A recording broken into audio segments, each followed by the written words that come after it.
Hello friends, இன்றைக்கி நம்ம பார்க்க போகிறது ஜாப்பனி அனிமி சீரிஸான that time I got reincarnated as slime season 2 episode 9 தான் இன்றைக்குள்ள வீடியோவில் பார்க்க போகிறோம்.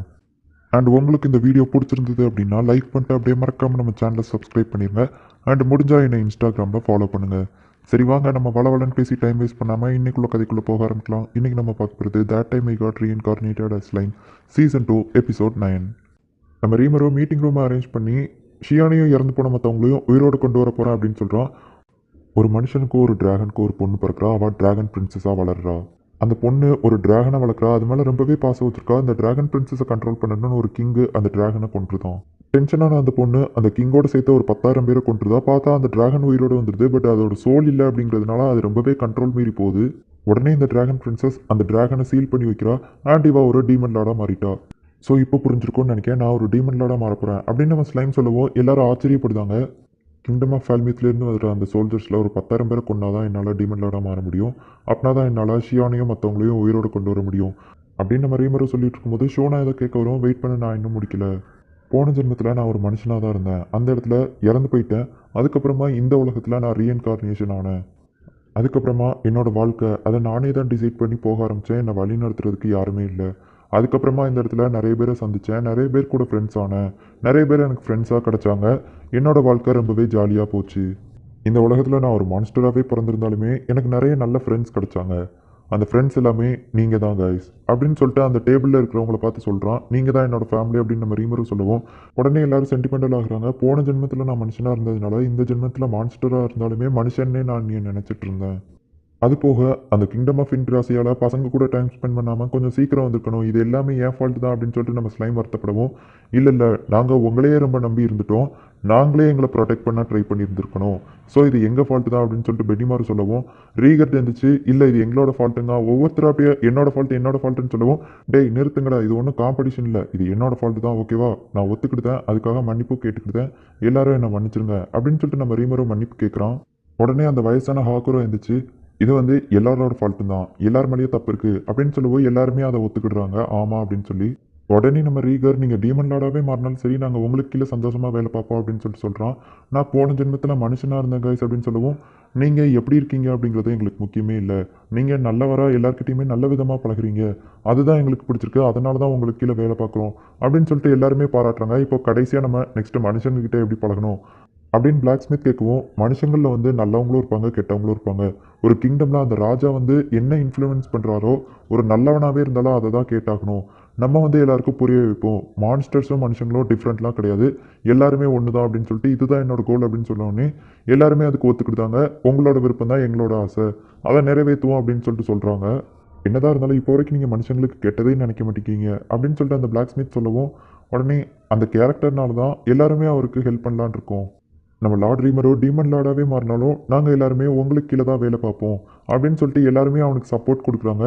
உடனே நம்ம யோமோ, சரி நானும் சப்போர்ட் கொடுக்குறேன் அப்படின்னு சொல்லிட்டு சொல்கிறான்.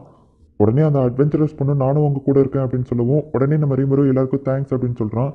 எனக்கு இப்படி ஒரு ஃபேமிலி கிடைச்சதுக்கு நான் ரொம்பவே கொடுத்து வச்சிருக்கணும் அப்படின்னு சொல்லிட்டு மனசுக்குள்ள நினச்சி சந்தோஷப்படுறான். இதுக்கப்புறம் ஆக்ஷன் டைம் ஆரம்பிக்க போது, இது ரிவெஞ்ச்கான நேரம் அப்படின்னு சொல்லிட்டு அந்த கிங்டம் ஆஃப் ஆல்மியத்துலேருந்து வர வீரர்கள் மொத்தமாக 10,000 பேர் இருக்காங்க. அது போக அந்த மெஜிஷியன்ஸு, ப்ரீஸ்ட்டு, மற்றவங்க எல்லாரும் சேர்த்து மொத்தமாக 20,000 பேர் இருக்காங்க அப்படின்னு நம்ம ரீமரும் சொல்லவும், பென்னிமாரும் மற்ற எல்லாரும் நாங்கள் போயிட்டு சண்டை போடுறோம் அப்படின்னு சொல்லிட்டு சொல்கிறாங்க. கைஸ், இந்த ஒரு விஷயத்தில் மட்டும் என்னை விட்டுருங்க. ஏன்னா நான் டீமன் லாடாக மாறணும் அப்படிங்கிறதுக்கு அந்த 10,000 பேரையும் நான் என் கையால் கொல்லணும். அப்படின்னா தான் என்னால் டீமன் லாடாக மாற முடியும். அண்ட் ஷியான் மற்ற இறந்து போனவங்க எல்லாத்தையுமே திரும்ப உயிரோடு கொண்டு வர முடியும் அப்படின்னு சொல்லிட்டு சொல்லவும், சரி ஓகே எங்களுக்கு புரியுது அப்படின்னு சொல்லிட்டு அவங்க சொல்கிறாங்க. அண்ட் அது போக இன்னொரு காரணமும் இருக்குது. இது எல்லாத்துக்குமே நான் தான் காரணம்னு எனக்கு இப்போ வரைக்கும் தோணிகிட்ருக்கு. ஸோ அதுக்காக தான் அப்படின்னு சொல்லிட்டு நம்ம ஸ்லைம் சொல்லவும், சரி ஓகே அப்படின்னு சொல்கிறாங்க. உங்களுக்கும் நிறைய பிளான்ஸ் இருக்குது அப்படின்னு சொல்லிட்டு அந்த பேரியர் 4 சைடும் ஊரை சுற்றி பேரியர் வச்சுருக்கிறதுல ஒவ்வொரு டீமாக பிரித்து அவங்க எல்லாத்தையும் போயிட்டு அந்த மான்ஸ்டர்ஸை வீக்காக்குற அந்த பேரியரை கிரியேட் பண்ண அந்த ப்ரீஸ்டாக அவங்க கூட இருக்கிற மெஜிஷியன்ஸ் வீரர்கள் அவங்கள அழிக்கிறதுக்கு டீமாக பிரித்து நம்ம ரீமரை அனுப்பி வைக்கிறோம். அது போக இந்த தடவை நீங்கள் மனுஷங்க அப்படின்னு பார்க்க வேணாம், பின்வாங்காதீங்க அப்படின்னு சொன்னோடனே அந்த ஒரு வார்த்தை போதும் அப்படின்னு சொல்லிட்டு நம்ம பென்னிமாரு சொல்லுவோம். அந்த வயசான ஸ்வாட்ஸ்மேன் ஹாக்ரோ கேட்குறான், அந்த ஸ்ட்ராங்கான ஒரு 3 பேர் அவங்க வெஸ்ட் சைடு இருக்காங்கன்னு தெரிஞ்சு தானே நீங்கள் என்ன அந்த சைடு போட்டிங்க அப்படின்னும், ஆமாம் அப்படின்னு சொல்லிட்டு நம்ம ரீமரு சொல்கிறான். ரொம்பவே தேங்க்ஸ், அவங்க எல்லாருக்கும் திருப்பி கொடுக்க வேண்டிய நேரம் அப்படின்னு சொல்லிட்டு அவன் சொல்கிறான். உடனே கண்டிப்பாக நாங்கள் எல்லோரும் தோக்க மாட்டோம், நாங்களும் போயிட்டு எல்லாத்துக்காகவும் ரிவெஞ்ச் வாங்குவோம் அப்படின்னு சொல்லிட்டு எல்லாருமே சொல்கிறாங்க.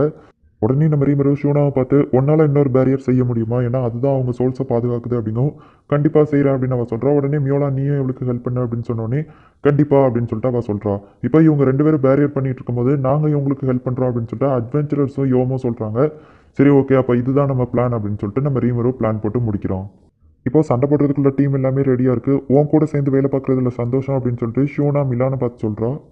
இது இப்போ நான் சண்டைக்கு கிளம்ப வேண்டிய நேரம் அப்படின்னு சொல்லிட்டு நம்ம ரீமரு ஹியூமன் ஃபார்முக்கு மாறி, ஆமாம் அந்த டீமன் லார்ட் கிளைமன் அவன் ஒரு வேளை நம்ம நாட்டுக்கு சண்டையை திருப்பி விட்டு அவன் அந்த 10,000 பேரை கொன்று அந்த சோல்ஸ் எல்லாத்தையும் எடுத்து பவர்ஃபுல் ஆகணும்னு ட்ரை பண்ணுறானா. சரி ஓகே, என்னோட ஃபஸ்ட்டு டார்கெட் அந்த டீமன் லார்ட் கிளைமன் தான் அப்படின்னு சொல்லிட்டு இங்கே நம்ம ரீமரு கிளம்புறான். நம்ம காபீரோட ஃப்ரெண்ட்ஸு பேரியருக்குள்ளேருந்து வெளியே வந்து நம்ம காபீருக்கு ஒன்றாகலாம் அப்படின்னு தெரிஞ்ச உடனே ஆனந்த கண்ணீர் வடிச்சிட்டு இருக்காங்க. இதெல்லாம் அப்புறம் வச்சுக்கோங்கடா அப்படின்னு சொல்லிட்டு நம்ம காபீரோட சிஸ்டர் வந்து சொல்லிட்டு அவங்க அந்த இடத்துல இருந்து கிளம்புறாங்க. சரி வாங்க நம்மளும் சண்டைக்கு கிளம்பலாம் அப்படின்னு சொல்லிட்டு நம்ம காபீரோட டீமும் இப்போ சண்டைக்கு ரெடி ஆகுறாங்க. இப்போ நம்ம ரீமரு போட்டு கொடுத்த பிளான் படியே ஒவ்வொரு டீமும் ஒவ்வொரு 4 முக்குக்கும் போயிட்டு அந்த பேரியர் கிரியேட் பண்ணுறவங்கள அட்டாக் பண்ணுறதுக்கு ரெடி ஆகிட்டு இருக்காங்க.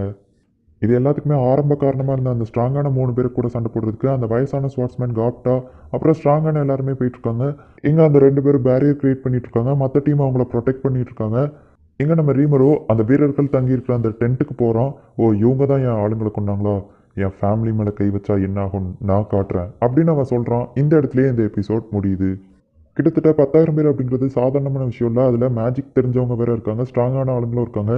அவங்க எல்லாரையுமே போயிட்டு நம்ம ரீமரோ தனியாளாக இருந்து கொள்ளுவேன் அப்படின்னு சொல்லியிருக்கான். என்ன நடக்க போகுது அப்படிங்கிறத நெக்ஸ்ட் எபிசோட் பார்த்து தெரிஞ்சுக்கோங்க. அண்ட் உங்களுக்கு இந்த வீடியோ பிடிச்சிருந்தது அப்படின்னா லைக் பண்ணிட்டு அப்படியே மறக்காமல் நம்ம சேனலை சப்ஸ்கிரைப் பண்ணிடுங்க. தேங்க்யூ ஃபார் வாட்சிங். Bye guys. நெக்ஸ்ட் எபிசோடில் மீட் பண்ணலாம்.